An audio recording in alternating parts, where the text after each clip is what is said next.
Good morning, everybody. Happy Wednesday. What's going on?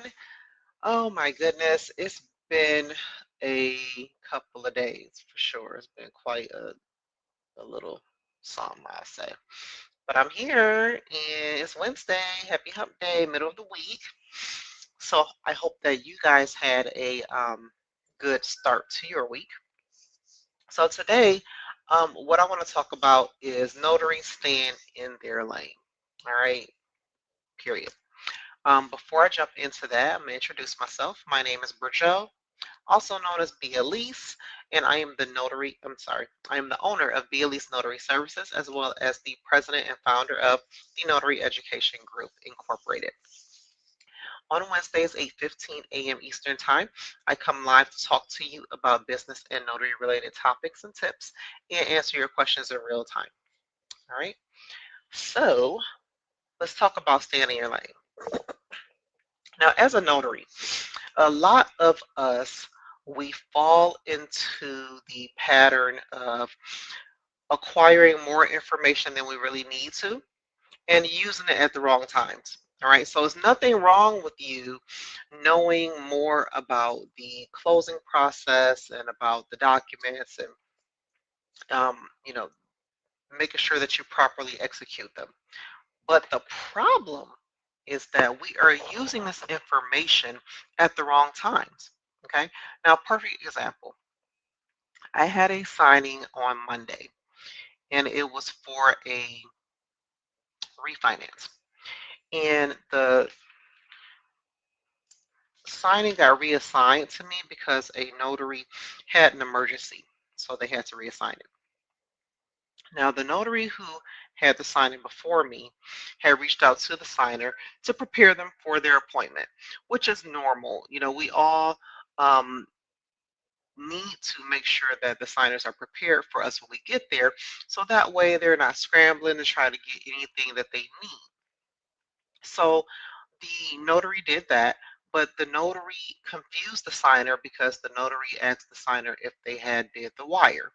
Now the signer, I don't know how exactly how the conversation went, but not the notary, the signer thought that because they didn't do the wire that they couldn't sign the documents.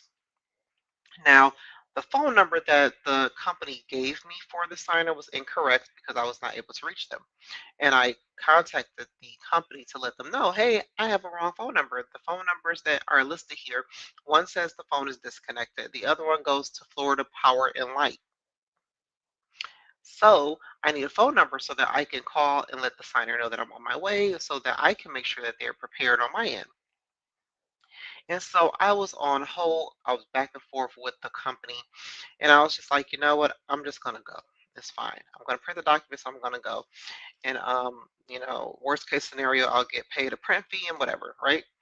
So I go 45-minute drive to the location, and I get there, and nobody comes to the door.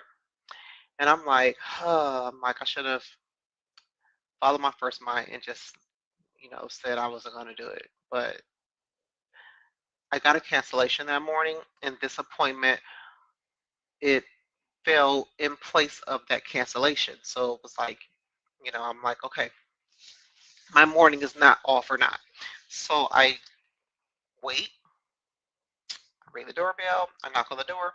Nobody comes to the door. So I go to my car. When I went to my car, the door opens and the signer comes out, and the signer says that I thought that this appointment was going to be rescheduled because this person texted me and told me that I needed to do a wire before, and I didn't do the wire. So I was thinking because I didn't do the wire that I wasn't going to be able to sign and would have to reschedule. So I'm like, okay, this information was not provided to me. Let me call the company and let them know. I called the company, they give me the title company's number. I'm like, why do I gotta call the title company? You should call the title company to see what's going on. I'm like, okay, whatever. So I called the title company and I'm transferred, I'm on hold, and I get nobody. And so I tell him to call.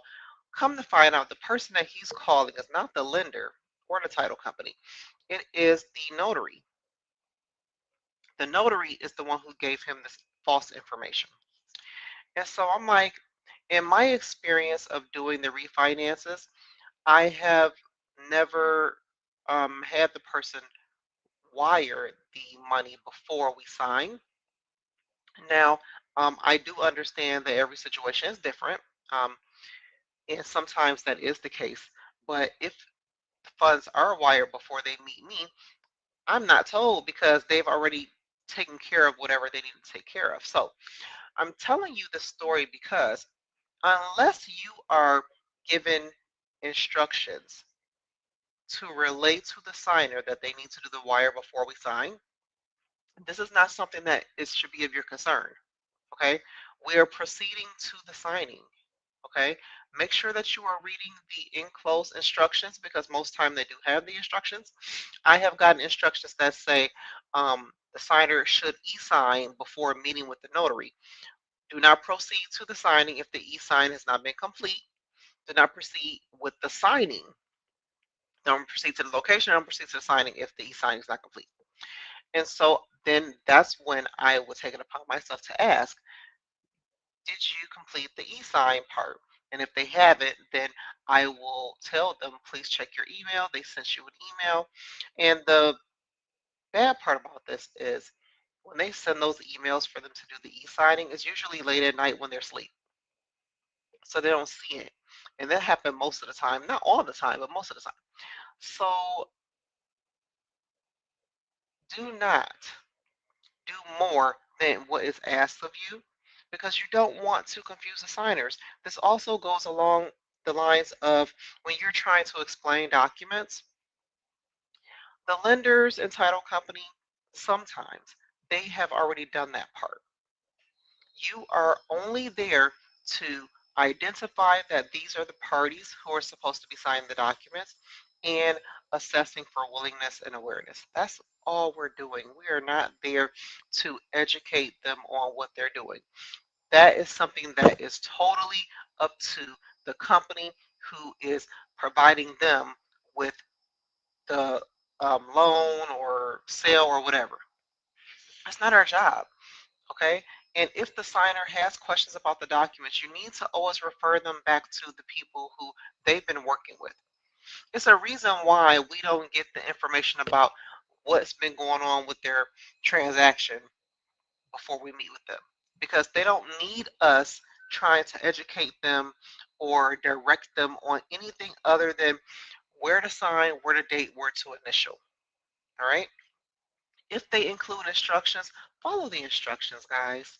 It's really not that hard. I hate when I see notaries, the fear is I'm going to be going to do this signing and I don't know these documents.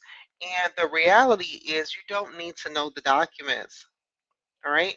You do need to be able to read, because you want to at least tell them what it is they're signing. Okay, this is what you're signing.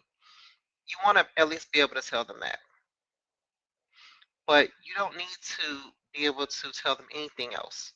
Hold on just a second.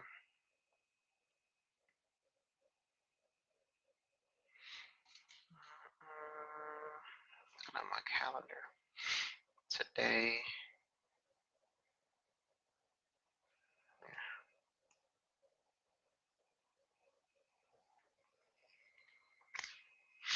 All right.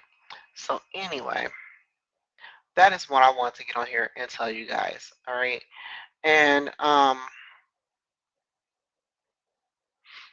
what else happened? Oh, just so you guys know that we have updated many of our courses that are on the Notary Education Group. All right. Those some of the courses were outdated because I had did them in 2022. 23. So they were outdated. They have been updated. There are new courses that are available. There are new courses that are coming available in the upcoming months. So please be on the lookout for that. And my direction with these courses is not to just be able to give you more information. It's really to be able to give you more of a skill set because there are so many courses out there that are notary related, and we don't have enough courses that are business related. we're becoming notaries and we are trying to create a business out of this, and we have no idea on how to operate a business, especially if you've never done it. Luckily, I had two businesses before this business, so I was able to operate off of trial and error from previous experiences in order for me to establish my business. But it is super important that you acquire skills that are going to help you develop into a better business owner and a better notary. All right. You can be, you know, force fed notary all day.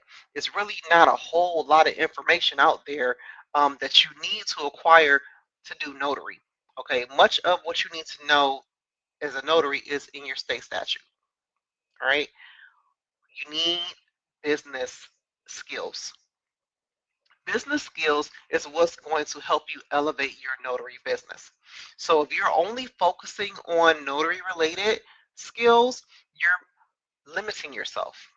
All right. So this is what my direction moving forward is to help you develop into a better notary business owner, and as well as develop you as a good notary. Because the more confidence you have in what you're doing, the better you're going to perform. And just acquiring credentials for the sake of saying, hey, I did this, that's not really going to get you the money. What's going to get you the money is using those skills that you acquired and showing that you know how to use them. All right, taking the skills and using them. That's the only way you guys are going to actually benefit from some of the courses that you are taking. So also I have the state approved course for Florida for traditional, what they call it standard for standard notary and online notary. And my insurance partner was able to um, create just for our academy the renewal process for you to do the standard notary and the online notary together. All right. And that usually is not done together. So they are helping you to be able to do that and save some money, because what happens is you do the standard notary, you pay for the notary bond that's required for standard. But when you become an online notary in Florida, you have to increase your bond and you have to acquire errors and omissions insurance. So with you increasing the bond, you're paying an additional fee. Well, if you are already a standard notary and an online notary, and you're simply renewing the standard notary so that you can also reapply for the online notary, we have a one application process for that. And so I'm super excited about it. And it is available. All right. It has been available since last week, I believe. All right. So, guys, I'm going to go ahead and go. I'm getting a phone call here and I want to take it. So you guys have a wonderful day, and I'll see you guys next week. Bye.